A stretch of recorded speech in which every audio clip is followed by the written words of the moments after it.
Silence immédiat, oui, ça marche à tous les coups. Il y a 8 points sur les enseignements dirigés. Et le reste sur le cours. Ça vous va? Pourquoi non? Dites-moi. Parce que vous dites toujours non ou y a-t-il une raison? Vous ne savez pas pourquoi vous avez dit non? Bon. Mais vous pouvez dire non, bien sûr.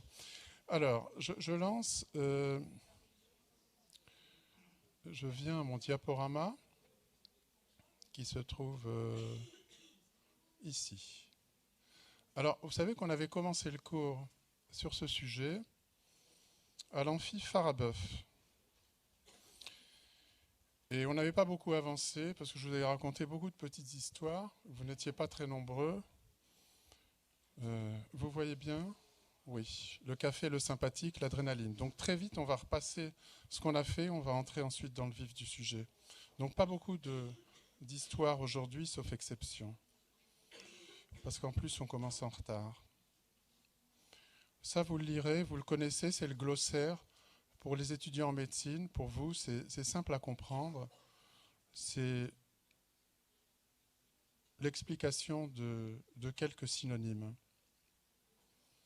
et un peu de vocabulaire et quelques conseils d'écriture, avec en plus des petits rappels orthographiques, vous savez que j'aime ça. Sympathique et parasympathique, on a beaucoup parlé du parasympathique avant. Aujourd'hui, on est côté sympathique.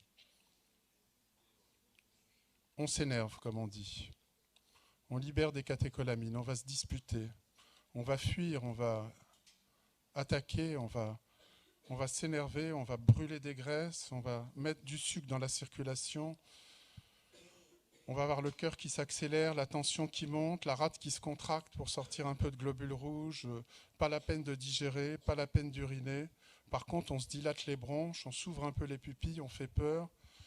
Dans les muscles, ça tourne et ça se dilate, ce qui est un peu particulier alors que la tension monte et que tout le reste des territoires est contracté. Donc finalement, en plus, on est bien vif, bien réveillé, on est debout, on a les poils qui se dressent et je vous ai fait remarquer que le lieu de la piloréction ici n'est pas le mieux choisi pour faire peur. Ça me fait rire, je ris tout seul. Le sympathique fonctionne avec deux nerfs issus de la moelle épinière, thoracique ou lombaire. Et le premier nerf a un relais, avec un S, au niveau paravertébral. Le premier neurone est très court, alors que dans le parasympathique, le premier neurone est très long. Ce qui n'est pas représenté ici, c'est la métamérisation qui permet d'aller innerver tous les vaisseaux de la tête aux pieds. C'est-à-dire qu'il y a une innervation sympathique vasculaire. Le transmetteur du sympathique, c'est la noradrénaline. On parle pourtant de récepteurs adrénergiques. En fait, adrénergique, ça recouvre les récepteurs sensibles aux catécholamines. Mais il n'y a pas que la noradrénaline comme catécholamine. Si le sympathique libère au niveau du cœur, des bronches, de tous les organes, de la noradrénaline, on vous parle aussi d'adrénaline parce qu'en plus du sympathique, vous avez la voie splanchnico-surrénalienne qui assure la libération dans le sang de noradrénaline et d'adrénaline. Parce qu'il existe dans les cellules chromaffines de la médulle surrénale une enzyme qui permet de synthétiser l'adrénaline à partir de la noradrénaline. La phényléthanolamine N-méthyltransférase pour les savants. Et vous voyez comment est faite la médulle surrénale. Ça rappelle le système sympathique avec deux neurones, sauf que le deuxième neurone n'a pas d'axone. C'est la cellule chromaffine elle-même qui reçoit une innervation cholinergique par un premier neurone qui se trouve dans le nerf splanchnique, et les cellules chromaffines libèrent dans le sang les catécholamines, ce qui fait que dans ce cas-là, les catécholamines vont aller inonder tous les organes et agir partout. C'est ce qui se passe quand il y a une agression. Vous avez des libérations d'adrénaline et de noradrénaline à partir de la médulle surrénale, alors que vous pouvez avoir des activations sympathiques plus ciblées, plus orientées vers le cœur, les vaisseaux ou d'autres organes, suivant les conditions. C'est intéressant. il se passe des choses. Parfois, il y a quelqu'un qui passe aussi dans l'amphi, un peu comme Hitchcock dans ses films, ça arrive. La voie efférente sympathique, celle qui sort de la moelle épinière, du tractus intermédio-latéral, a un relais paravertébral, donc à côté de la moelle épinière. Et voilà, par exemple, un deuxième neurone qui va innerver le rein.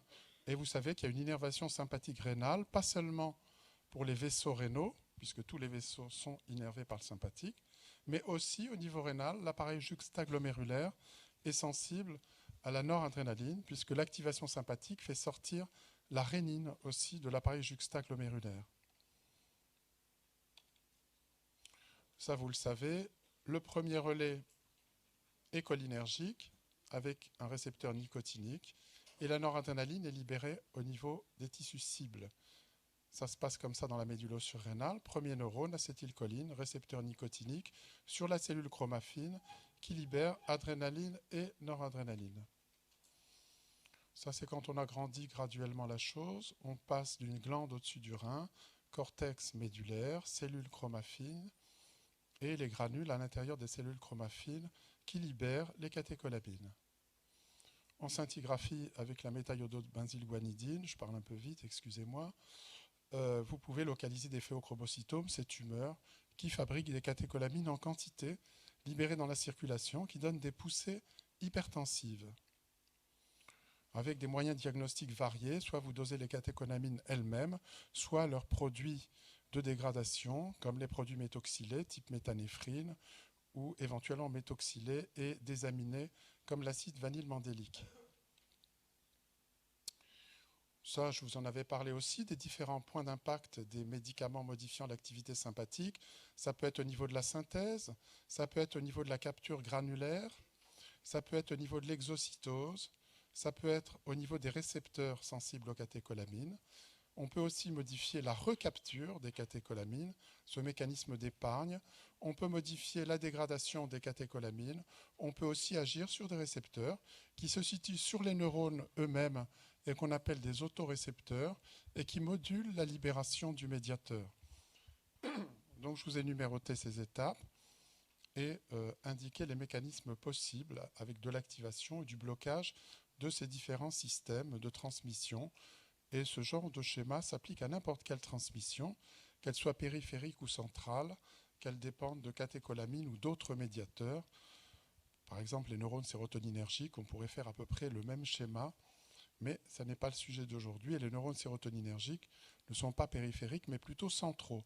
Cela dit en passant, ces voies qui ont les catécholamines pour transmetteurs, la noradrénaline en particulier, existent aussi au niveau cérébral, où vous avez des voies noradrénergiques ou même dopaminergiques, celles-là vous les connaissez, qui interviennent dans le contrôle de beaucoup de fonctions, notamment l'humeur, et donc en psychiatrie, les médicaments qui vont interférer avec les transmissions adrénergiques seront par exemple des antidépresseurs ou des médicaments neuroleptiques si on bloque les récepteurs de la dopamine, etc.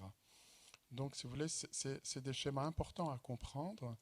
Et vous pouvez très bien concevoir qu'on associe deux molécules ayant deux impacts différents, ce qui fait que la résultante est beaucoup plus grande que l'administration d'une seule molécule. Pour prendre un exemple, si vous facilitez l'exocytose, si vous faites sortir plus facilement un médiateur et que vous empêchez sa recapture, le mécanisme d'épargne, vous aurez un effet beaucoup plus grand qu'en donnant un seul de ces deux produits. On pourrait imaginer qu'un troisième mécanisme soit d'inhiber la désamination, la dégradation du médiateur. Dans ce cas-là, c'est une véritable bombe et vous avez une transmission accrue. Tout ça, c'est des petits schémas et on peut jouer, c'est comme des mécanos avec ces systèmes de transmission. Vous êtes sacrément enrhumés tous et moi en plus je tousse. Donc,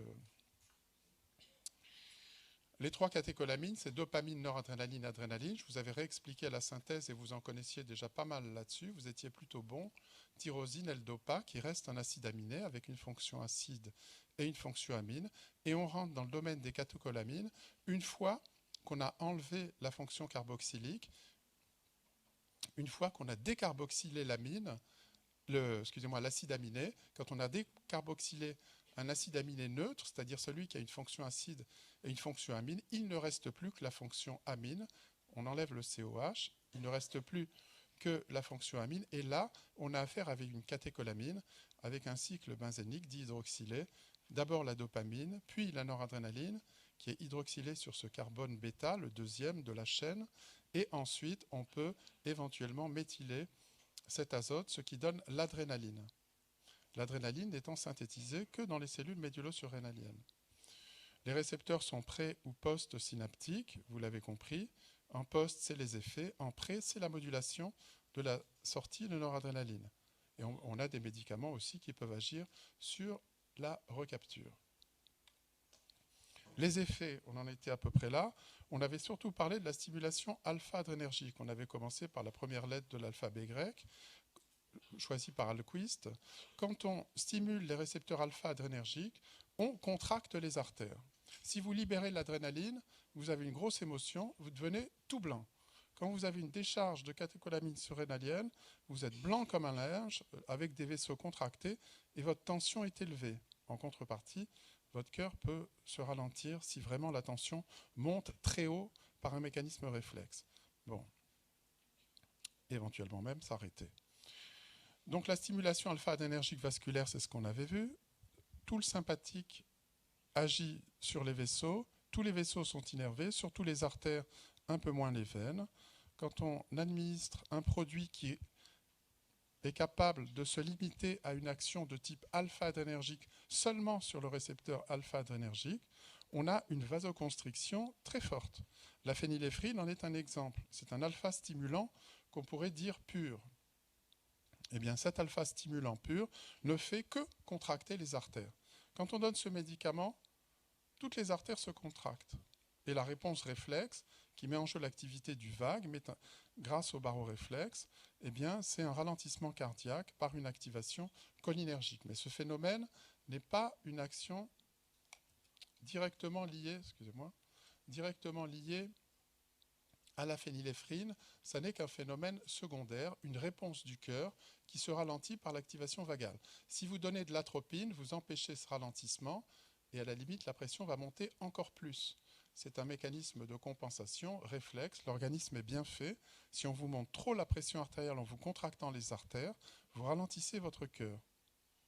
Cette phényléphrine, donc un vasoconstricteur qu'on va dire pur, vous pouvez aussi faire une relation dose-effet si vous êtes pharmacologue, et vous avez à ce moment-là une très jolie courbe en forme de S, c'est-à-dire sigmoïde, avec un plateau supérieur. Vous pouvez faire monter la tension d'une centaine de millimètres de mercure avec une dose forte, et vous avez cette partie courbe intermédiaire qui vous permet de définir la dose efficace 50, qui monte de 50% du plateau la pression artérielle. Ça, c'est des calculs pharmacologiques qui vous permettent de comprendre comment agit la molécule agoniste. Sacrément enrhumé. Hein. Alors, vous devriez peut-être prendre un alpha-stimulant, mais par voie nasale, ce qui vous soignerait votre rythme, le rhume, je veux dire votre rythme. C'est un défaut cardiaque, on va dire, cardiologique. Les vasoconstricteurs donnés par voie nasale, en gouttes, ça contracte les vaisseaux du nez et ça soigne la congestion nasale. Seulement, quand ça passe dans le sang, ça peut faire monter la tension. Beaucoup en ont abusé. Il y a eu des accidents qui ont fait que maintenant, il faut des ordonnances pour ces produits. Donc, ces médicaments, qui, vous l'imaginez, s'il y a 25 enrhumés parmi vous, ont une prescription très large. Le passage sur une liste a quand même réduit leur consommation, mais lorsqu'ils n'étaient pas sur des listes, beaucoup de gens en prenaient. On avait des hypertensions artérielles uniquement dues à ça, des gens qui s'en mettaient dans les narines du matin au soir. Et donc, en passant sur liste, on voit moins maintenant ce genre d'ennui. Néanmoins, on les utilise aussi dans une autre indication, mais cette fois-ci en comprimé par la bouche, quand on a des gens hypotendus qui ne tiennent pas debout. Dans l'hypotension orthostatique, on a du mal à se mettre debout parce qu'on n'arrive pas à activer son sympathique comme il le faudrait en position debout. Quand vous vous levez, vous avez le sang qui descend dans les jambes et même dans la partie basse du corps, puisque ça descend, ça suit la gravité. et votre retour veineux qui diminue.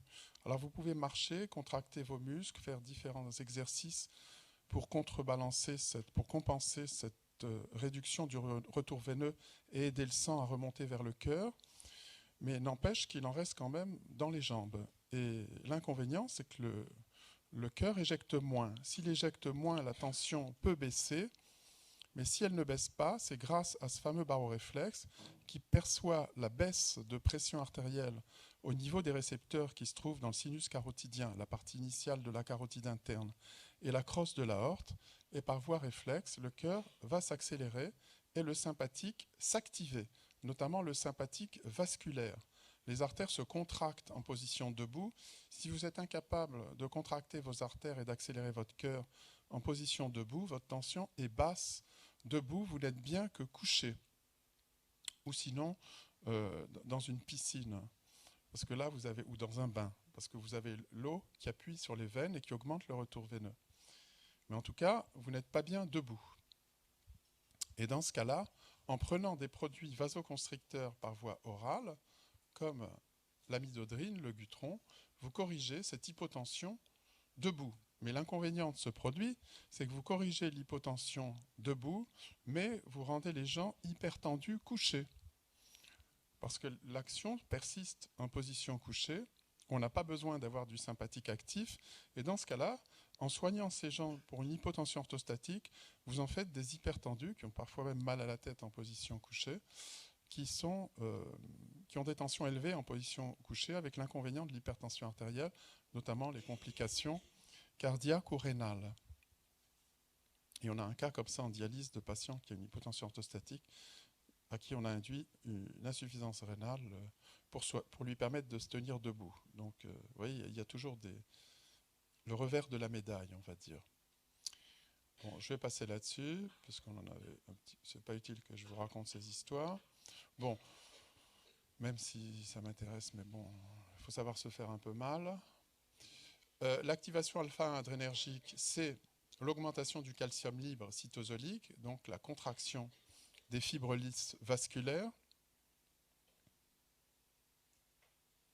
notamment. Et alors, on en était arrivé là.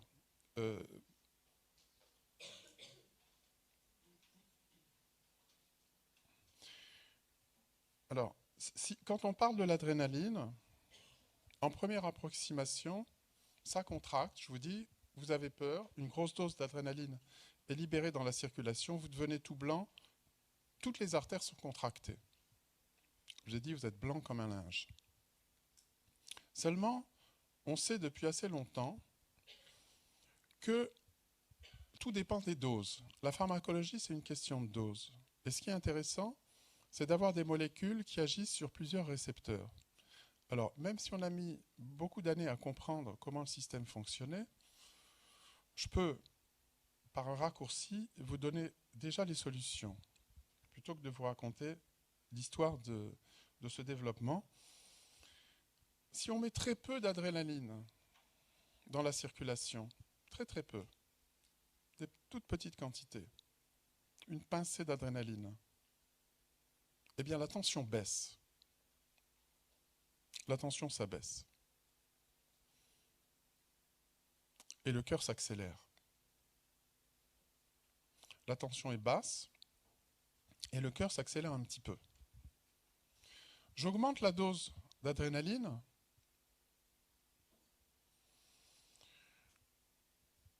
Le cœur s'accélère plus. Et si je mets une dose plus forte, là, la tension s'élève. Je mets une dose faramineuse, la tension s'élève encore plus et le cœur est ralenti. Alors, dit comme ça veut dire que l'adrénaline est un produit sûrement très compliqué. Et Alquist a compris que finalement, il y avait peut-être, avec la même molécule, l'activation de plusieurs récepteurs. Il y a très longtemps, plus de 100 ans, un monsieur avait injecté un dérivé de l'ergot sec dont on sait aujourd'hui qu'il est alpha bloquant. Alpha bloquant. Si, après une dose forte d'adrénaline qui élève la pression artérielle, vous injectez un alpha bloquant, c'est ce qu'il avait fait, il avait observé que la tension passait du mode élevé, l'hypertension, à une tension basse, hypotension. Et il s'est dit, c'est quand même curieux qu'une molécule soit capable de faire chuter la tension, qu'on inverse cet effet hypertenseur avec l'ergotamine. Donc on inverse l'effet hypertenseur de l'adrénaline avec un produit dont on sait aujourd'hui qu'il est alpha bloquant. Comment aujourd'hui comprend-on ces expériences très anciennes? Eh bien, on dit que l'adrénaline active les récepteurs alpha et bêta adrénergiques, les deux. À dose faible, l'adrénaline active d'abord les récepteurs bêta adrénergiques. Les récepteurs bêta adrénergiques se trouvent notamment sur les artères des muscles squelettiques, des muscles striés, ce qui nous fait comprendre pourquoi notre homme préhistorique, quand il se bat, a une vasodilatation des territoires musculaires squelettiques, ce qui est utile pour se disputer. Il faut mieux que ça circule dans les muscles, qu'il y ait un peu d'oxygène, de sucre et tout ce qu'il faut qui arrive dans les muscles, des nutriments. Donc il y a bien une action de l'adrénaline de vasodilatation sur ces territoires-là. Et puis le cœur est plus rapide aussi, ça ne nous surprend pas qu'il y ait un effet sur le cœur de l'adrénaline. Et cet effet-là de vasodilatation des territoires musculaires striés squelettiques et du cœur, cette action-là dépend de l'activation de récepteurs bêta-adrénergiques. Et l'adrénaline à faible dose active préférentiellement ces récepteurs-là. Mais lorsqu'on augmente la dose d'adrénaline, lorsqu'on donne des doses fortes, tous les vaisseaux vont se contracter parce qu'alors l'adrénaline active les récepteurs d'une autre nature, les récepteurs qu'on a appelés alpha-adrénergiques, qui, eux, génèrent de la vasoconstriction. Et si on met des doses très fortes, ça l'emporte, tous les vaisseaux sont contractés. Et dans ce cas-là, à l'extrême, si la vasoconstriction est majeure, le baroréflexe est plus fort que l'action directe de l'adrénaline sur le cœur qui a tendance à accélérer le cœur, et c'est l'activation vagale réflexe qui peut même ralentir le cœur, l'emporter pour ralentir le cœur parce que la tension a énormément monté. Essayez, j'ose pas dire de retenir, mais de comprendre cette histoire-là, parce qu'ensuite, à partir d'une molécule compliquée, lorsqu'on a compris son fonctionnement, on est arrivé à générer des composés plus purs qui n'activent que l'un ou l'autre de ces récepteurs. Si je donne un bêta-stimulant pur, je ne fais que dilater les artères des muscles striés et accélérer le cœur. Donc finalement, je peux faire de l'hypotension avec un cœur un peu rapide. Et là, on verra que dans la finesse, il y a des différences entre les récepteurs bêta des artères des muscles striés et les récepteurs bêta du cœur. On peut même avoir des molécules qui n'agissent que sur les récepteurs bêta vasculaires sans action bêta cardiaque ou des stimulants bêta cardiaques qui ne font qu'accélérer le cœur, des bêta-stimulants. Donc ils reproduisent finalement une partie de l'action de l'adrénaline. Et quand je vous parlais tout à l'heure des alpha-stimulants, en prenant l'exemple de la phényléphrine ou de la midodrine, c'était pour dire qu'on peut aussi avoir des molécules qui ne font que contracter les artères. Donc qui ne vont pas accélérer le cœur, puisqu'ils n'activent pas les récepteurs bêta-adrénergiques cardiaques. Donc l'adrénaline est compliquée, mais c'est aussi intéressant. La noradrénaline, elle, n'active pas tout à fait de la même façon les récepteurs adrénergiques. Elle a une affinité pour les récepteurs alpha-vasculaires et pour les récepteurs bêta-adrénergiques cardiaques. Elle n'a pas d'effet bêta-adrénergique, maintenant je parle comme ça, au niveau vasculaire. Ce qui veut dire que quelle que soit la dose de noradrénaline que vous administrez, ah ben dis donc, vous éternuez, vous toussez, c'est... Vous êtes allé au sport d'hiver peut-être la semaine dernière? Vous étiez en vacances la semaine dernière ou pas?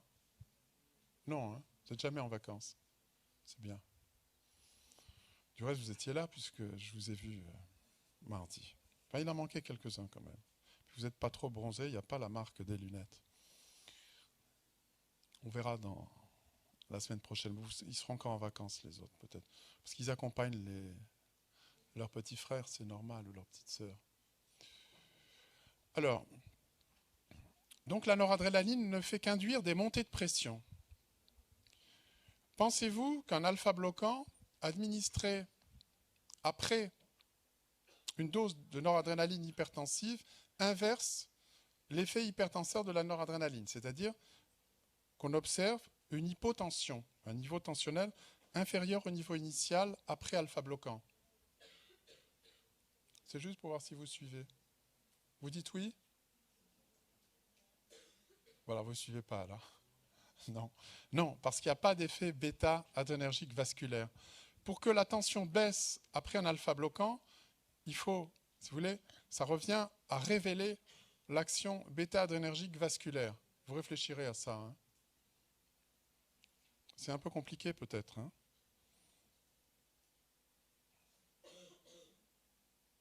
Je vous ai fait un dessin là. L'éjection cardiaque, les résistances artérielles et la résultante, qui est le produit du débit cardiaque par les résistances. Donc pour que la tension baisse avec l'alpha-bloquant, il faut que l'adrénaline ait une action vasodilatatrice dans les territoires striés squelettiques pour qu'on ait cette chute des résistances artérielles. Bon, vous réfléchirez à ça. Hein. Les stimulants bêta-adrénergiques purs existent. Tout à l'heure, je vous parlais de la phényléphrine, un alpha-stimulant pur. À force de bricoler la structure des catécholamines, on est arrivé à fabriquer des molécules plutôt alpha-stimulantes, comme la phényléphrine, qui ressemblent bien sûr, ou des molécules bêta-stimulantes, comme l'isoprénaline. Alors l'isoprénaline, qui ressemble, comme vous pouvez le voir, à la noradrénaline, a une substitution sur cet azote qui fait qu'elle ne va stimuler qu'un type de récepteur adrénergique, le récepteur bêta-adrénergique. Et c'est très intéressant parce qu'on devient, grâce à ces modifications structurales, de plus en plus sélectif. Lorsqu'on donne un bêta-stimulant, on stimule de type isoprénaline, on stimule tous les récepteurs bêta-adrénergiques. Et l'art du pharmacologue a consisté à démontrer que ces récepteurs bêta-adrénergiques présents au niveau du cœur, au niveau des vaisseaux ou au niveau de la graisse n'étaient pas exactement les mêmes. Alors, les différences entre récepteurs alpha et bêta sont importantes. Quand on rentre dans la finesse, bêta 1, bêta 2, bêta 3, ce qu'on appelle les sous-types, les différences sont de plus en plus ténues. Ce qui veut dire que c'est difficile d'avoir une molécule très sélective de l'un de ces récepteurs qui n'agissent pas donc sur l'autre de ces sous-types. Mais on va y arriver avec des molécules très intéressantes. Pourquoi c'est bien qu'un monsieur qui s'appelle Lantz soit arrivé à montrer qu'il y avait des différences de sous-types de récepteurs? C'est important parce que vous voyez ici que la stimulation bêta-1 adrénergique, c'est au niveau du cœur, le cœur qui s'accélère, et en même temps qu'il y a des contractions plus fortes. Parce que le sympathique agit sur le rythme cardiaque, mais il agit aussi sur le muscle cardiaque. Quand on avait parlé de l'activité vagale, on avait dit que l'innervation cholinergique s'exerçait sur le rythme, parce que l'innervation projette sur le nœud sinusal. Mais dans le cas de l'activation sympathique, il y a une projection sur le nœud sinusal et sur le muscle cardiaque, ce qui veut dire qu'il y a à la fois une augmentation de la fréquence et de la force de contraction. Et je sais que vous aimez bien ces mots, même si j'évite de les utiliser. Chronotrope, c'est la fréquence qui augmente, et inotrope, la force de contraction. Chronotrope et inotrope positif. En plus, ça joue sur la conduction, ça joue sur les périodes réfractaires, ça joue sur beaucoup d'autres choses. Mais l'action principale du sympathique, c'est l'action sur le rythme, le nœud sinusal, et l'action sur le muscle cardiaque, dont les contractions sont plus vigoureuses. C'est très important parce que dans l'exercice physique, quand vous allez courir, par exemple, votre rythme est plus rapide, mais il faut, parce que le sang revient bien, grâce au mouvement, que le cœur éjecte plus. Il faut que le débit cardiaque augmente. Alors il y a la fréquence, il faut qu'il se remplisse et il faut qu'il y ait plus de force. Donc pour que le débit cardiaque augmente, il ne suffit pas qu'il y ait du rythme, il faut en plus qu'il y ait de la force. Donc le sympathique est là pour ça, alors que le vague ne joue que sur de la fréquence, sans jouer sur de la force. C'est intéressant d'avoir des actions sur un sous-type ou sur l'autre, parce que s'il y a une action cardiaque, et qu'il y a une action, par exemple, bronchique, elle commence à m'irriter, cette souris. J'ai une souris qui m'énerve là. Alors, la stimulation bêta-adrénergique s'exerce sur les bronches. On va le voir, ça dilate les bronches, ça relâche les vaisseaux, ça relâche l'utérus, il y a pas mal d'actions. Lorsqu'on aura affaire à un asthmatique, on voudra agir sur ces bronches sans l'accélérer, parce que c'est désagréable. Dilater les bronches, ça soigne l'asthme, mais si en plus le cœur passe à 130, c'est désagréable. Inversement, si quelqu'un a besoin qu'on accélère, qu'on augmente son rythme cardiaque, qu'on redonne un peu de force à son cœur, en réanimation, par exemple, on peut avoir besoin d'un bêta-1 stimulant. Donc on a maintenant des molécules plus sélectives. La stimulation bêta-2 comprend une action sur les fibres musculaires lisses vasculaires, ça vous l'avez retenu, les fibres musculaires lisses des artères, des muscles striés squelettiques, mais il se trouve aussi ces récepteurs bêta-adrénergiques sur les fibres musculaires lisses bronchiques. Ce qui n'a rien à voir avec les vaisseaux, dans le cas présent, il y a des vaisseaux bronchiques, mais là on parle des bronches, c'est-à-dire des conduits aériens. Eh bien, là aussi, il y a des fibres lisses sensibles à la stimulation bêta-2, et la stimulation bêta-2 adrénergique génère aussi un relâchement de ces fibres lisses. Il y a aussi des fibres lisses utérines qui sont sensibles à la stimulation bêta-2. Quand on stimule ces fibres pendant la grossesse, on a tendance à réduire les contractions utérines. Et ça peut être intéressant dans une menace d'accouchement prématuré, lorsqu'il commence à y avoir des contractions en fin de grossesse, de retarder la venue de l'heureux bébé, surtout pour lui éviter une maladie des membranes hyalines si c'est à un stade trop précoce. Ça agit ailleurs, ça peut générer du tremblement, ça peut inhiber la dégranulation des mastocytes qui libèrent notamment de l'histamine. Bon, tout ça est une action bêta-2 adrénergique. Et puis il y a des récepteurs bêta-2 adrénergiques sur les adipocytes. Quand on stimule ces récepteurs, on fait fondre les graisses. Donc on arrive comme ça finalement à disséquer le mode d'action des catécholamines et à mettre en face de toutes les actions qu'on avait sur notre homme préhistorique des récepteurs. Alors, stimuler les bêta-3, c'est intéressant, chez les obèses notamment, et les gens s'excitent à chercher des stimulants bêta-3 sélectifs pour faire fondre la graisse des gros ou des grosses. Et il y en a beaucoup.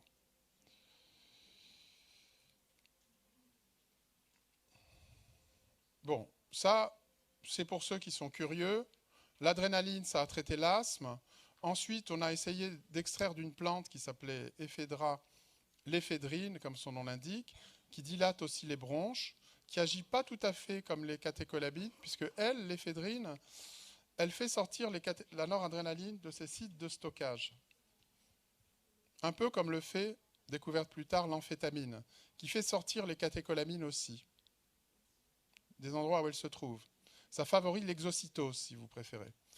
Et puis, pendant la guerre, la Deuxième Guerre mondiale, quand il fallait remonter l'attention des soldats américains, on n'avait pas assez d'éphédrine, ephedra est une plante qui pousse plutôt en Chine, et on a essayé de fabriquer des molécules ayant ces mêmes actions, et c'est là qu'Alquist est arrivé à fabriquer des molécules plutôt vasoconstrictrices, c'est ce qu'il cherchait, et en même temps il a compris qu'il y avait plusieurs récepteurs, qu'il a appelés alpha et bêta, et plus tard on a compris qu'il y avait des sous-types de récepteurs. Donc sur le cœur, la noradrénaline accélère le cœur, c'est le nœud sinusal.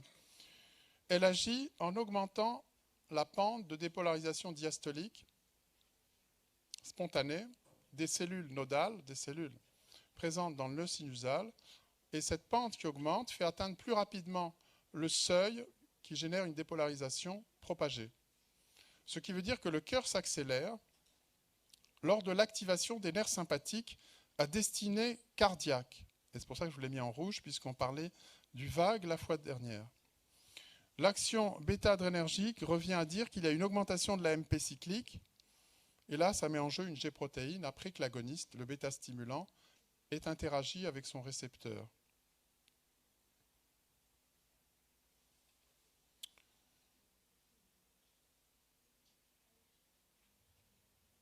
Alors, on voit bien qu'au niveau postsynaptique, il y a des récepteurs alpha ou bêta-adrénergiques. Sur les vaisseaux, c'est les alphas, avec même un sous-type plus important qui est l'alpha 1. C'est celui qui génère de la vasoconstriction sur la fibre lisse. Il se trouve qu'il y a des molécules qui activent les récepteurs alpha-adrénergiques, mais qui peuvent freiner la libération de noradrénaline. Ces récepteurs sont de nature alpha 2, sont au niveau présynaptique, ils freinent la libération de noradrénaline. Si par exemple, vous activez un neurone sympathique, vous faites sortir de la noradrénaline, vous refaites l'expérience à la même fréquence de stimulation, en présence de ce type de molécule, eh bien, la noradrénaline va moins sortir. Et donc, on a affaire à une inhibition de la libération de noradrénaline par ces molécules, dont je ne vous parlerai pas trop aujourd'hui, du type clonidine, bien que ce soit très intéressant, qu'on utilise encore comme antihypertenseur. Ça, je vais peut-être passer là-dessus, parce que la clonidine a une action périphérique, donc sur les neurones sympathiques, mais ça agit aussi au niveau cérébral, ça passe dans le cerveau.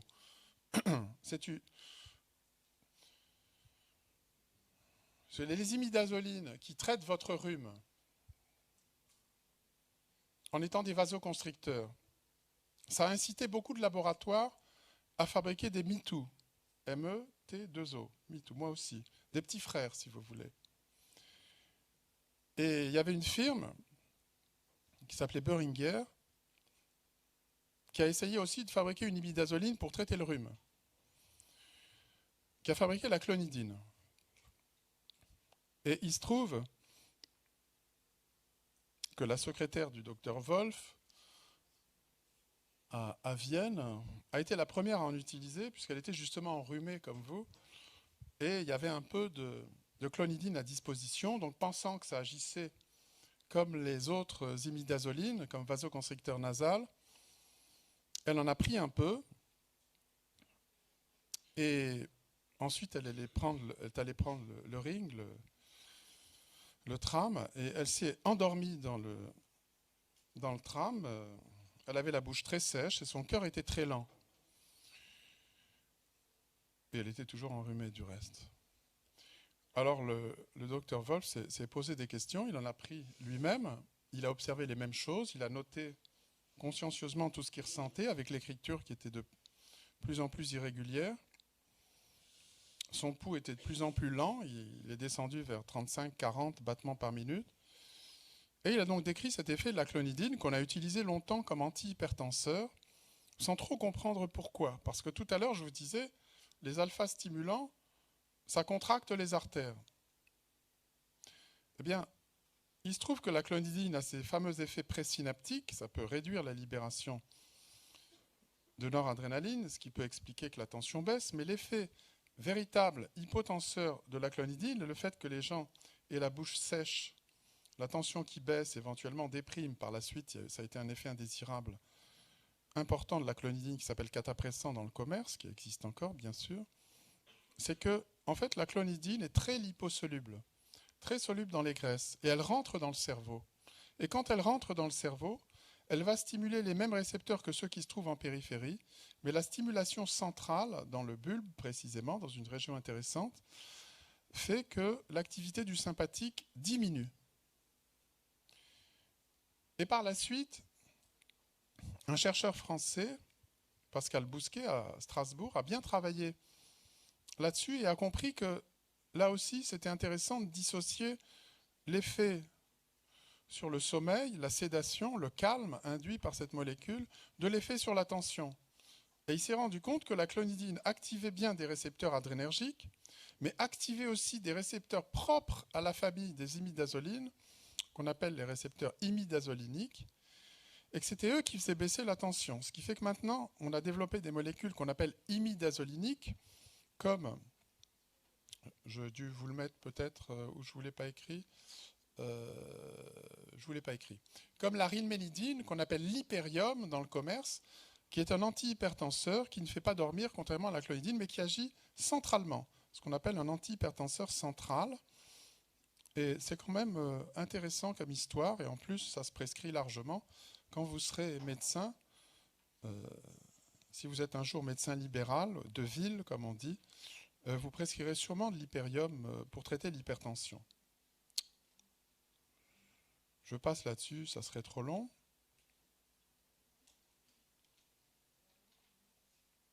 Qu'est-ce que vous dites?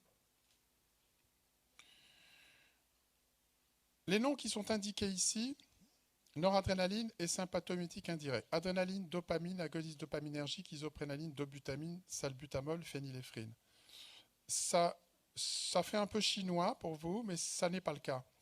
Noradrénaline et sympathomimétique indirect, ça veut dire la noradrénaline et les molécules qui font sortir la noradrénaline, donc qui agissent indirectement comme des composés sympathomimétiques. L'éphédrine, dont je vous ai parlé tout à l'heure, agit comme cela. Elle fait sortir la noradrénaline. Donc ça a des effets de type noradrénaline en la faisant sortir. Mais on les appelle indirects parce qu'ils n'activent pas directement le récepteur. Donc ça, noradrénaline et sympathomimétique indirect, vous comprenez ce que ça veut dire. Adrénaline, on en a parlé. Dopamine, c'est une amine qui a des actions propres. Vous savez qu'au niveau cérébral, ça joue dans le contrôle extrapyramidal du mouvement. Il y a aussi des voies dopaminergiques qui sont impliquées, qui peuvent avoir une activité trop forte et générer des hallucinations. Il y a différentes voies nerveuses dopaminergiques. Au niveau périphérique aussi, il y a des actions propres à la dopamine, même si vous savez qu'elle peut être métabolisée. On s'est rendu compte qu'il y avait des récepteurs uniquement sensibles à la dopamine. Ça existe, notamment dans le rein. Agonistes dopaminergiques, ça va être des molécules qui ne font qu'activer les récepteurs de la dopamine. Isoprénaline, on a dit que c'était un bêta-stimulant non sélectif, c'est-à-dire que ça stimule bêta 1, bêta 2, bêta 3, tout ce que vous voulez. Dobutamine, alors c'est un mot un peu qui s'appelle le Dobutrex, que vous verrez utiliser en réanimation. C'est un mot qui prête à confusion parce que vous risquez de confondre dopamine et dobutamine. Ça n'a rien à voir, la dobutamine, c'est un bêta 1 stimulant, ça agit surtout sur le cœur. C'est ces produits qu'on utilise en réanimation. Le salbutamol, c'est la molécule bêta 2 stimulante, celle qu'on utilise pour traiter l'asthme ou les menaces d'accouchement prématuré. Et la phényléphrine, c'est un alpha stimulant. Eh bien, si vous regardez les effets alpha, bêta 1, bêta 2 ou éventuellement dopaminergiques, pour ce cas particulier de la dopamine et des stimulants dopaminergiques, vous comprendrez un peu mieux ce que veulent dire ces différentes flèches. Mais le point passionnant, c'est qu'avec des molécules sélectives, vous n'avez qu'un plus quelque part. Quand vous prenez la phényléphrine, vous n'avez que de la vasoconstriction. Si vous prenez de l'isoprénaline, vous avez un effet de vasodilatation et un peu d'accélération cardiaque. Si par contre vous prenez la dobutamine, vous n'avez que de l'accélération cardiaque. Si vous prenez du salbutamol, au niveau des vaisseaux, vous n'avez que de la vasodilatation dans les territoires musculaires squelettiques. Donc tout ça fait que même si la noradrénaline n'est qu'hypertensive, alpha-stimulante, bêta-cardiaque, vous l'avez compris, l'adrénaline, elle, devient très compliquée parce qu'elle stimule pratiquement les différents sous-types hypertenseurs ou hypotenseurs, on va dire, alpha, bêta 1 et bêta 2. La dopamine, ça agit un peu comme la noradrénaline, etc. Bon. Passons à la bronche. La bronche, c'est le lieu d'action des bêta-stimulants. C'est vraiment chez les asthmatiques qu'on utilise les bêta-stimulants. C'est des produits de première utilité qui sont relativement récents. Avant, les asthmatiques n'avaient qu'une solution, c'était d'attendre la fin de la crise ou d'aller en montagne, très haut, là où il n'y a pas d'acariens. Quand il n'y a pas d'acariens, l'asthme disparaît, donc c'était le lycée climatique à Briançon, où je fis mes études, ce qui m'obligeait à skier 3 fois par semaine. Terrible. Je skie toujours aussi mal, c'est pour ça que la dernière fois qu'on est parti au ski à Noël, j'ai préféré faire la cuisine pour tout le monde. C'est beaucoup mieux. Et en plus, on se fait pas mal. Et il fait chaud. Alors, l'asthme, c'est une hyperréactivité bronchique, c'est-à-dire une sensibilité très grande aux agents qui contractent les bronches, avec des seuils tels que la moindre petite poussière, le moindre allergène vous déclenche un spasme bronchique. En plus, dans les formes avancées, il y a de l'inflammation. Et c'est pour ça que les corticoïdes sont très utiles aussi. L'asthme, c'est la contraction des bronches, souvent la nuit, lorsque les catécholamines sont basses.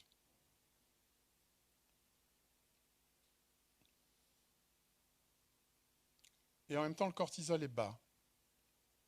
Je vous ai dit qu'une fois, j'étais allé chez le dentiste. Et j'étais en retard. Et je déteste être en retard. J'ai besoin d'être à l'heure.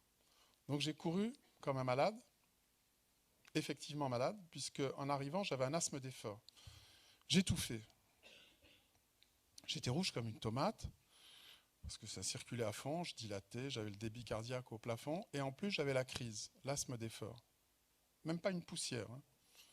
Ça existe, l'asthme d'effort. Eh bien, qu'on peut prévenir avec le chromoglycate. Bon, donc l'asthme d'effort, j'arrive, je m'assois dans le siège confortable du dentiste. Je dis confortable parce que je fais partie des rares patients qui s'endorment chez le dentiste.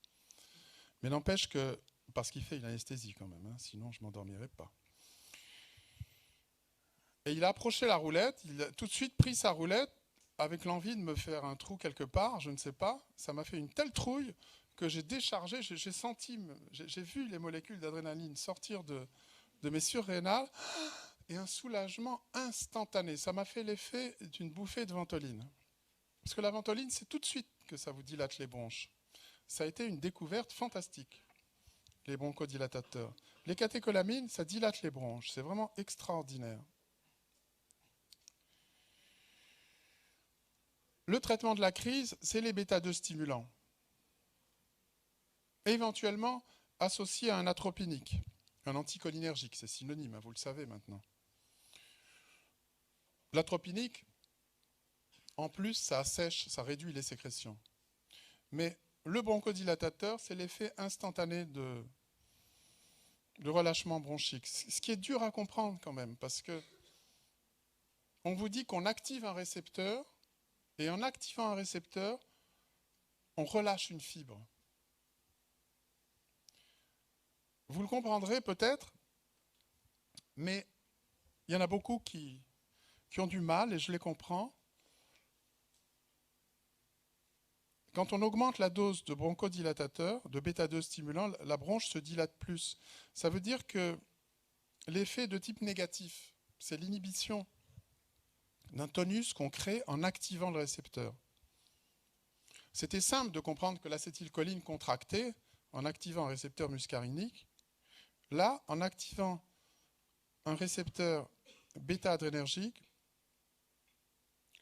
on génère du relâchement. La relation dose-effet, si vous voulez, est dans le sens négatif.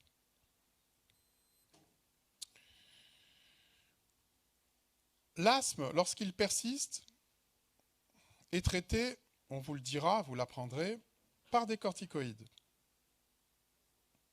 qui réduisent l'inflammation, ce qui réduit aussi l'hyperréactivité bronchique et la sensibilité. Ce fait que les bronches se contractent très facilement avec n'importe quel agent spasmogène.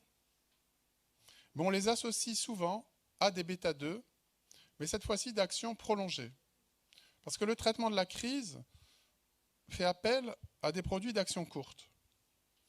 Mais si vous prenez le produit avant de vous coucher le soir, ça vous évite de vous réveiller avec une crise, de vous mettre sur le bord du lit et de vous faire une bouffée de ventoline. Cela dit, on peut aller pisser en même temps, on peut faire les deux. C'est pas inutile non plus. Parce que donner un traitement préventif, c'est un traitement de fond, c'est pas totalement anodin. Si vous prenez un corticoïde matin et soir en inhalation, vous allez penser qu'avec l'inhalation, tout va dans les bronches parce que vous dites c'est très pur, je suis propre, je vais directement sur le site sensible avec mon médicament, par voie topique, par voie directe, en l'inhalant. Mais ce que vous ne savez peut-être pas, c'est que malgré tout, il y en a beaucoup qui restent au fond de la gorge, même si vous faites un gargarisme, et que beaucoup de ce produit va être donc absorbé, aller dans l'estomac, et vous aurez des effets au long cours des corticoïdes, notamment, ça a été montré, vous allez vous décalcifier, avoir pas mal d'ennuis, et aussi, en gardant pas mal dans la gorge, vous allez favoriser la survenue de candidose des champignons, avec une langue éventuellement noire, et la voix aussi, au niveau des cordes vocales, qui peut être modifiée par l'usage chronique des corticoïdes.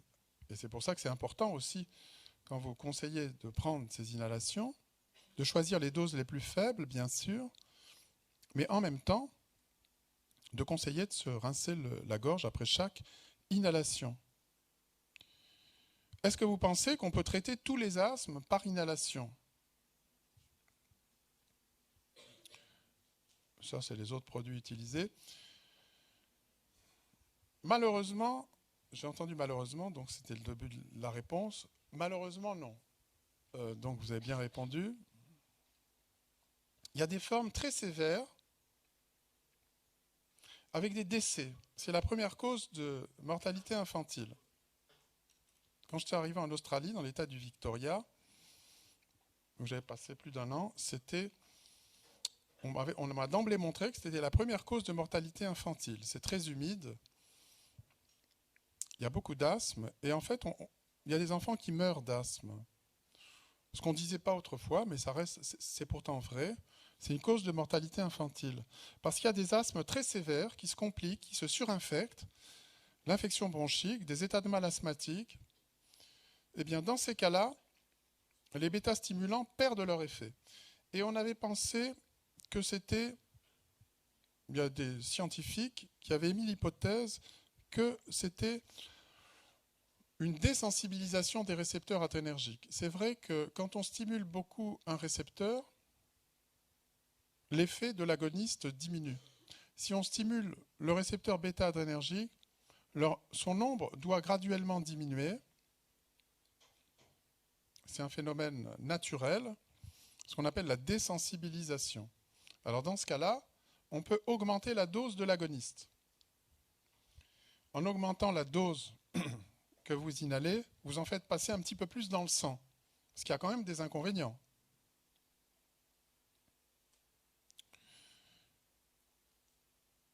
Et puis, dans l'asthme grave, on va dire, vous avez beau en prendre tant que vous voulez, ça ne dilate pas les bronches. Et on a dit, il n'y a plus de récepteurs bêta-adrénergiques, on perd la sensibilité aux bêta-stimulants, et on finit par en mourir, évidemment, puisqu'il n'y a plus de dilatation bronchique possible. En fait, ce n'est pas ça. Dans l'asthme grave, il y a de la surinfection, du mucus, et tout simplement, le bêta-stimulant n'arrive pas à atteindre les fibres musculaires lisses bronchiques où se trouve le récepteur bêta-adrénergique, que je vous ai dessiné là, avec le rappel de l'innervation cholinergique. Là, c'est l'innervation sympathique qui vient au contact de la fibre lisse bronchique.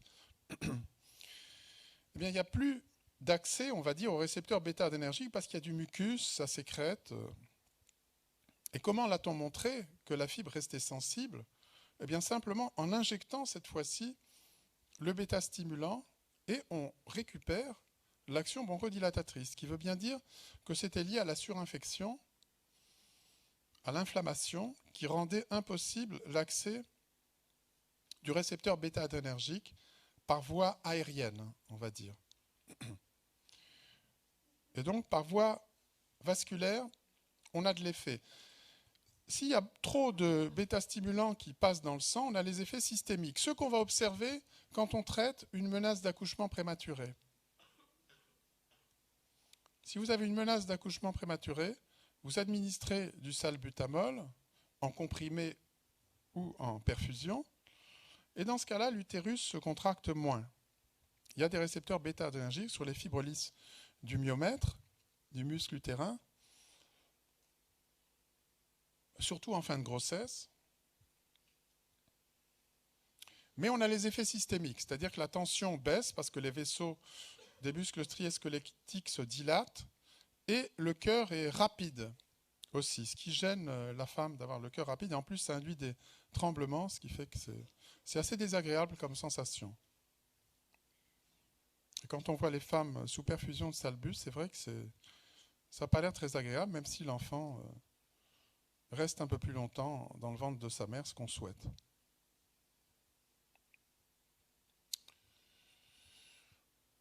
Mais pour en revenir aux bronches, l'effet bêta-2 stimulant, s'il est immédiat, si c'est la relaxation bronchique, la première des choses qu'on recherche et qui fonctionne bien, il y a d'autres actions des bêta-2 stimulants. Je ne vais pas trop vous embêter avec ça, mais les bêta-stimulants, ça agit aussi ailleurs. Ça réduit les sécrétions de mucus, ça agit sur d'autres fibres qui se trouvent dans les bronches et qui libèrent d'autres composés, y compris sur les fibres cholinergiques. Ça joue sur la perméabilité vasculaire également, et ça réduit le passage de médiateurs de l'inflammation. Ça réduit aussi la dégranulation des mastocytes, qui sont ces cellules que vous connaissez, qui contiennent notamment l'histamine, qui a donné son nom à l'asthme, et qui contient aussi d'autres médiateurs spasmogènes, comme des leucotriènes ou d'autres composés. Eh bien, en réduisant la dégranulation mastocytaire, c'est mon collègue Yves Landry qui a montré cet effet, on réduit la sortie de composés qui déclenchent l'asthme. Et puis, ça a même d'autres effets à plus long terme sur la structure de la bronche. Parce que sur le long terme, la bronche finit par avoir des altérations quasi irréversibles qui mettent en jeu de la prolifération, de la fibrose et tout ce qu'on veut. La bronche a une structure qui évolue au cours de l'asthme lorsque l'asthme n'est pas bien traité, lorsqu'il y a un asthme chronique. Ce qu'on ne sait pas toujours, il faut faire des tests ventilatoires pour montrer que l'asthmatique a une expiration perturbée. Et puis on peut travailler sa respiration aussi. Il y a des appareils pour ça. Il faut travailler sa respiration. Tous les matins, moi je fais du... C'est vrai en plus. J'utilise un appareil qui s'appelle le Power Breath, avec l'accent. C'est un truc qui permet d'inspirer contre une résistance et de muscler son diaphragme et le reste. Et ça, c'est pour souffler dans le tuba. Il y en a qui ont des durées d'action brèves, comme le salbutamol, et d'autres des durées d'action longues. Ceux qui ont des durées d'action longues, comme le salmétérol, c'est ce qu'on utilise en traitement de fond, pas pour le traitement de la crise d'asthme. Les effets des bêta-2 stimulants, on les a vus ensemble, vasodilatation, accélération cardiaque, en partie directe, mais qui peut être aussi secondaire à la vasodilatation par un phénomène réflexe, le relâchement de l'utérus, l'action sur le muscle squelettique, les tremblements, et même des effets métaboliques. L'effet, c'est le récepteur bêta-2, l'AMP cyclique qui augmente, et en bout de course, la relaxation du fait d'une diminution du calcium cytosolique. On l'avait vu, polymorphisme des récepteurs bêta-2 qui fait que des gens sont plus ou moins sensibles aux bêta-2 stimulants. Des effets indésirables liés à ces actions que je viens de vous dire. L'œil, maintenant, on passe de façon abrupte de l'œil, du cœur, des bronches à l'œil. J'étais en admiration devant le E dans l'eau de l'œil. L'innervation sympathique de l'iris, c'est les muscles radiaires, c'est les rayons de la roue. Quand l'activation sympathique est grande, si on vous attaque, vous dilatez votre pupille. Ça fait plus peur, paraît-il.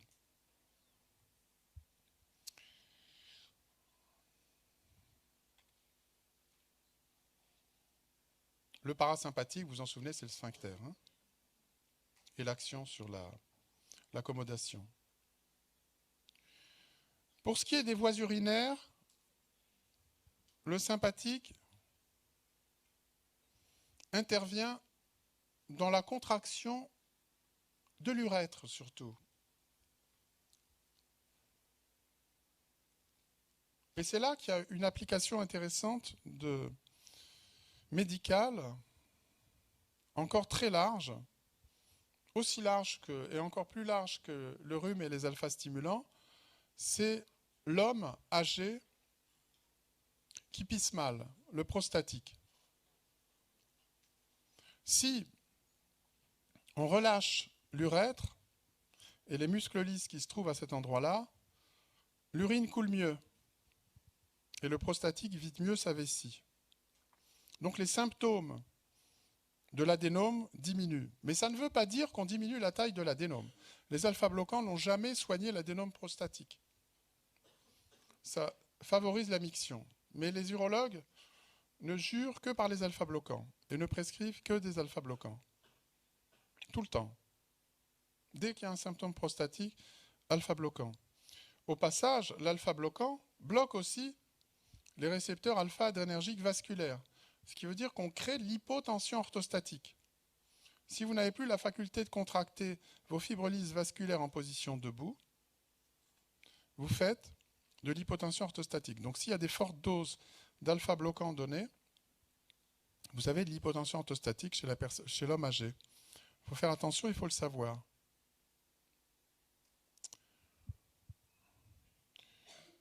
Comme les médecins ont du mal à comprendre qu'une même molécule peut agir, par exemple pour traiter de l'hypertension, l'alpha-bloquant, ou pour traiter la prostate, il y a même eu une époque où la même molécule était commercialisée sous deux noms différents.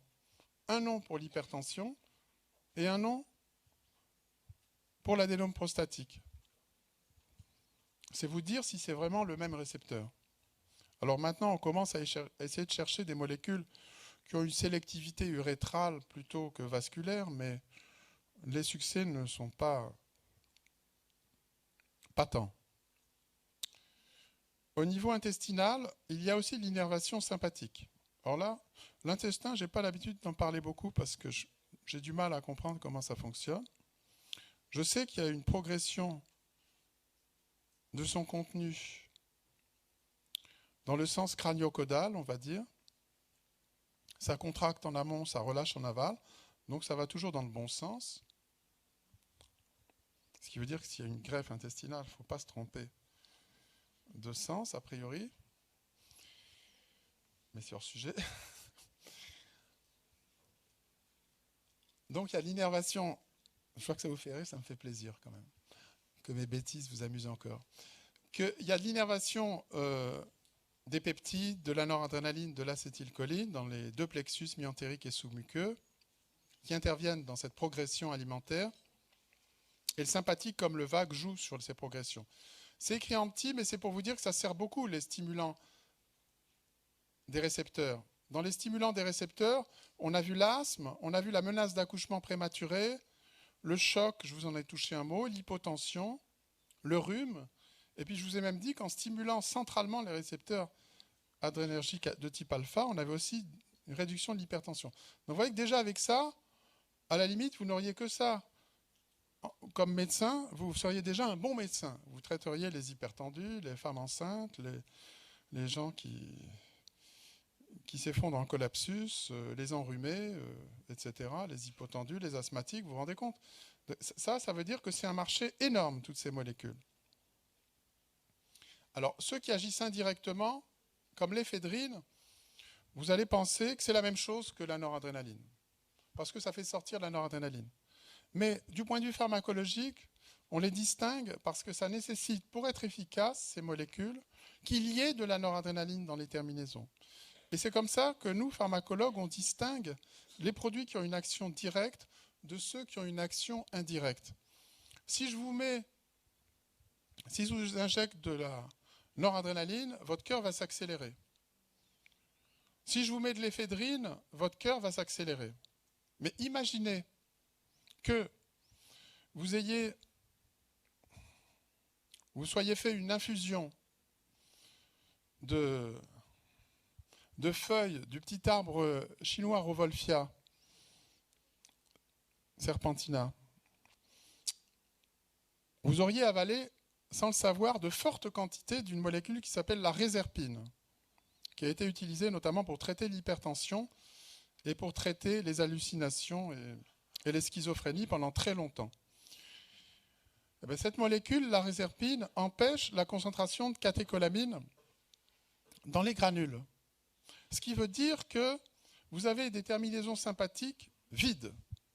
Eh bien, dans ce cas-là, quand vous avez donné de la réserpine à quelqu'un ou à un animal, l'animal se retrouvant hypotendu au fond de sa cage, dans un état catatonique avec les paupières qui tombent et la température basse, parce qu'il n'a plus de catécholamine, eh bien, vous lui donnez vous lui donnez de la noradrénaline, un bêta-stimulant si vous préférez, le cœur s'accélère. Par contre, si vous lui mettez de l'éphédrine qui agit en vidant les granules, eh bien, il n'y aura plus d'effet. Et vous aurez démontré alors que cette molécule, comme les amphètes ou la tyramine, ont besoin de granules pleins pour agir. Donc c'est pour ça qu'on les appelle aussi indirects. C'est une façon pharmacologique de quantifier la part d'action indirecte de certains agents sympathomimétiques. Je vous en ai mis quelques noms là, pour votre culture générale, n'ayez pas peur, comme disait Jean-Paul II. Dans les anciennes formulations, on avait ces molécules qui ont changé et ça complique un peu la vie du prescripteur parce que les noms sont restés les mêmes. Tout ce que vous voyez là, tout ce que vous pouvez utiliser quand vous êtes enrhumé, ça contient d'autres molécules que celles-là qui ont été montrées comme étant dangereuses. Les sympathomimétiques indirects sont indiqués ici. Donc c'est des noms. Hein. C'est pour vous montrer que c'est des noms que vous connaissez peut-être. Sûrement vous connaissez les noms Ventoline, Cerevan, je pense, je suppose. Hein. Vous avez déjà vu ces noms-là. Donc ça vous dit quelque chose. Si vous êtes enrhumé, vous regardez un peu la télé, vous voyez des publicités sur ces molécules parfois. Vous en avez entendu parler. Fervex, je ne sais pas, il y a tous ces noms-là, vous les connaissez. Hein. Maintenant, pour terminer en 10 minutes, les bloqueurs. Les bloqueurs adrénergiques. Les molécules qui vont bloquer ces récepteurs alpha ou bêta. Je ne parlerai pas trop des bloqueurs dopaminergiques, qui sont surtout utilisés en psychiatrie. Les bloqueurs dopaminergiques, du type chlorpromazine, halopéridol, c'est ce qu'on utilise en psychiatrie, c'est ce qu'on appelle des neuroleptiques. Alors que les stimulants dopaminergiques, c'est plutôt pour traiter la maladie de Parkinson. Alors les bloqueurs agissent le plus souvent comme des antagonistes compétitifs. C'est-à-dire que si vous augmentez la dose de l'agoniste, vous récupérez l'effet. Autrement dit, ça déplace vers la droite la courbe dose-action. Ce sont les bloqueurs utilisés couramment, qui se lient au récepteur, mais de façon réversible. Donc bonne liaison, bonne affinité si vous préférez, mais une activité intrinsèque nulle. C'est-à-dire qu'en se liant à l'agoniste, il n'y a pas de transduction, il n'y a pas derrière les variations d'AMP cyclique, de ce que vous voulez. De phosphatidylkinase, et finalement de calcium ou d'autres choses. Donc le composé, comme la prazosine par exemple, est un alpha-bloquant compétitif. Dans le commerce, ça s'appelle Alpress ou Minipress, utilisé pour traiter l'hypertension. Il agit en déplaçant la courbe dose-effet, dose-action de la phényléphrine, qui est l'agoniste de référence. Donc vous faites une courbe dose-action de la phényléphrine, vous avez une jolie sigmoïde, en l'absence d'antagoniste, mais si dans votre milieu vous avez mis une concentration d'antagoniste, la courbe est déplacée à droite.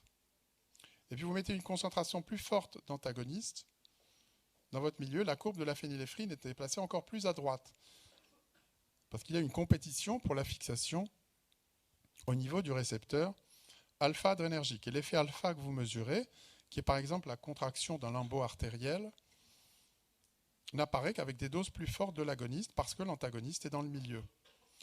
Il existe des antagonistes irréversibles qui ont rendu des grands services à la pharmacologie, qui permettent en même temps d'étudier le renouvellement des récepteurs, ce n'est pas inintéressant. Quand on fait les mêmes expériences de relation dose-effet de l'agoniste en présence de ces antagonistes irréversibles, eh bien, on n'obtient pas la pleine action de l'agoniste. Si la phényléphrine, l'agoniste, est mise en concentration croissante dans un milieu et que vous mesurez la contraction des artères, mais que dans le milieu, il y a beaucoup d'antagonistes irréversibles, ça veut dire que c'est comme s'il y avait moins de récepteurs présents, puisqu'ils sont bloqués par l'antagoniste, par exemple la phénoxybenzamine. Et dans ce cas-là, vraiment, elle m'irrite, cette souris. Vous n'obtenez pas le plateau initial, vous ne restaurez pas la contraction maximale, parce que les récepteurs sont occupés. L'autre cas, beaucoup plus compliqué à comprendre, et là en 2 minutes ça va être dur, donc je ne sais pas si j'y arriverai, c'est le cas, surtout avec cette souris, l'agoniste partiel. L'agoniste partiel, je vais quand même essayer. L'ergotamine, qui est un alcaloïde de l'ergot de seigle. L'ergot de seigle, c'est un parasite, un champignon, qui pousse sur la tige du seigle, qui finit par faire comme un petit ergot, comme la petite pointe qui est derrière la patte. C'est un parasite. Un parasite qui contient beaucoup de choses, dont les dérivés de l'ergot, l'ergotamine. Très toxique. Tellement toxique que quand on faisait du pain parasité, avec l'ergot de seigle, qui est un champignon, Claviceps purpurea, pour les mycologues, que vous êtes peut-être, que je ne suis pas, du pain parasité faisait que ceux qui en mangeaient avaient des complications terribles. Les femmes enceintes pouvaient accoucher, il y avait des fausses couches, ça donnait des crises d'épilepsie, et puis surtout, ça brûlait de partout. Les gens avaient l'impression d'être... C'était des brûlures, l'impression de feu. Et au Moyen-Âge, on pensait que c'était le diable, et il fallait... On appelait ça le feu de Saint-Antoine, parce qu'il fallait prier Saint-Antoine pour en guérir. Des brûlures telles que les vaisseaux se contractaient partout, et ça se terminait souvent en gangrène. On finissait par perdre des doigts, des mains, des bras. Alors, l'ergotisme, comme on l'appelle, maintenant on a compris, c'était comment se distribuer cette malédiction. Encore qu'il y a eu en 1951 à Pont-Saint-Esprit, dans le Gard, encore une boulangère qui a contaminé son pain sans le vouloir, avec quelques cas autour de cette boulangerie. Aujourd'hui encore, on peut le voir. Quand on mélange l'ergotamine avec des antibiotiques de la famille des macrolides, comme l'érythromycine ou d'autres, il se trouve que c'est la même voie d'élimination hépatique. Et si on prend un antibiotique de la famille des macrolides qui réduit le métabolisme hépatique de l'ergotamine s'accumule. Ça se voit aussi avec certains traitements du sida qui agissent sur le même, le même P450. On accumule l'ergotamine et on peut avoir des cas d'ergotisme avec des brûlures, voire des gangrènes. Puis même si quelqu'un se traîne pour une bronchite et qu'il se traite pour une migraine par ailleurs avec de l'ergotamine et qu'il prend les deux sans le savoir, c'est une faute professionnelle d'associer les deux. Alors le pharmacien s'est marqué, quand c'est lui-même qui est censé délivrer l'association, il le voit s'écrire sur son écran, s'il ne le savait pas, le danger de l'association. Mais comme on peut avoir une bronchite, voir quelqu'un, ou prendre de l'érythromycine ou de la josacine dans son armoire à pharmacie, et qu'après on peut avoir la migraine et aller prendre l'ergotamine pour se traiter une crise de migraine, le risque est grand. Bref, tout ça pour dire que ces produits-là, l'ergotamine et les autres dérivés, ont un certain effet vasoconstricteur. C'est-à-dire que quand on met des doses fortes d'ergotamine dans le milieu, on a un effet vasoconstricteur. Ce n'est pas des antagonistes aussi parfaits que la prazosine. Si vous prenez de l'ergotamine et que vous en mettez des quantités dans un milieu, vous avez une contraction artérielle en l'absence d'agoniste. Ça peut se comporter comme antagoniste vis-à-vis de la phényléphrine qui est extrêmement puissante, c'est-à-dire que quand il y a compétition entre les deux, voilà. Quand il y a compétition entre les deux, le médicament, l'ergotamine, se comporte plutôt comme un antagoniste de la phényléphrine. Le fait que le récepteur soit occupé par l'ergotamine donne moins d'effet que s'il était occupé par l'agoniste. Vous me suivez? Mais en l'absence de phényléphrine, quand on est vers les concentrations très basses, ici, plus il y a d'ergotamine dans le milieu, plus il y a un effet. Donc c'est un peu l'histoire du verre à moitié vide et à moitié plein. C'est quand même considérés comme des antagonistes, mais donnés seuls, ils ont un peu d'effet. C'est ça que j'essaie de vous dire. Alors la phentolamine, le premier alpha-bloquant, était un très mauvais alpha-bloquant parce qu'il bloquait les récepteurs postsynaptiques, mais il bloquait aussi les récepteurs présynaptiques. C'est-à-dire qu'en bloquant les récepteurs présynaptiques, on favorise la sortie du médiateur. Lorsque la noradrénaline active des récepteurs post- et présynaptiques, le pré freinant la libération de noradrénaline, si vous donnez un antagoniste, la phentolamine, vous bloquez les effets de la noradrénaline, mais comme d'un autre côté, vous allez aussi bloquer le récepteur qui normalement freine la libération de noradrénaline, vous allez, oh là là, cette souris, vous allez majorer la sortie de noradrénaline. C'est pour ça que je vous fais un trait plus gras. S'il y a plus de noradrénaline libérée, vous restaurez l'action de la nor, et donc la phentolamine qui a été utilisée pendant longtemps comme alpha-bloquant n'a pas été efficace sur le long terme parce que cette libération de noradrénaline excessive va aller contrecarrer l'action antagoniste de la phentolamine. J'ai l'impression que vous toussez vraiment trop, là. Vous faites de la peine, là. J'ai presque envie... Je vous montre ça et j'arrête. Comme ça, on terminera la fin la prochaine. Mais je vous montre juste ça. Parce que, voilà... Non, mais vous voulez vraiment que j'arrête tout de suite, alors. Je peux arrêter tout de suite, si vous voulez, ça ne me gêne pas. Je préfère qu'on arrête tout de suite, vous êtes fatigué. Hein. Non, parce que vraiment, vous toussez, vous crachez... En plus, vous savez qu'il y a une étude comme ça sur la transmission de la tuberculose à l'intérieur d'un 747. Il y avait une personne c'était publié dans New England, qu'on avait repéré qui avait la tuberculose. Et après, on a récupéré on a fait des tubages à tous les gens qui étaient dans le même avion. Et on est arrivé à montrer comment avait diffusé la tuberculose entre le contaminant et ses voisins, avec les systèmes d'aération, et comment on pouvait expliquer qu'un tel l'ait eu et pas tel autre. Donc comme là, vous êtes très proches les uns des autres, et qu'il y a au moins un ou deux infectés par rangée, je pense qu'il vaut mieux que vous alliez vous soigner afin d'être en forme mardi prochain. Donc mardi prochain, on terminera ce cours, et on parlera du monoxyde d'azote. Voilà, c'est à Restream. Hein.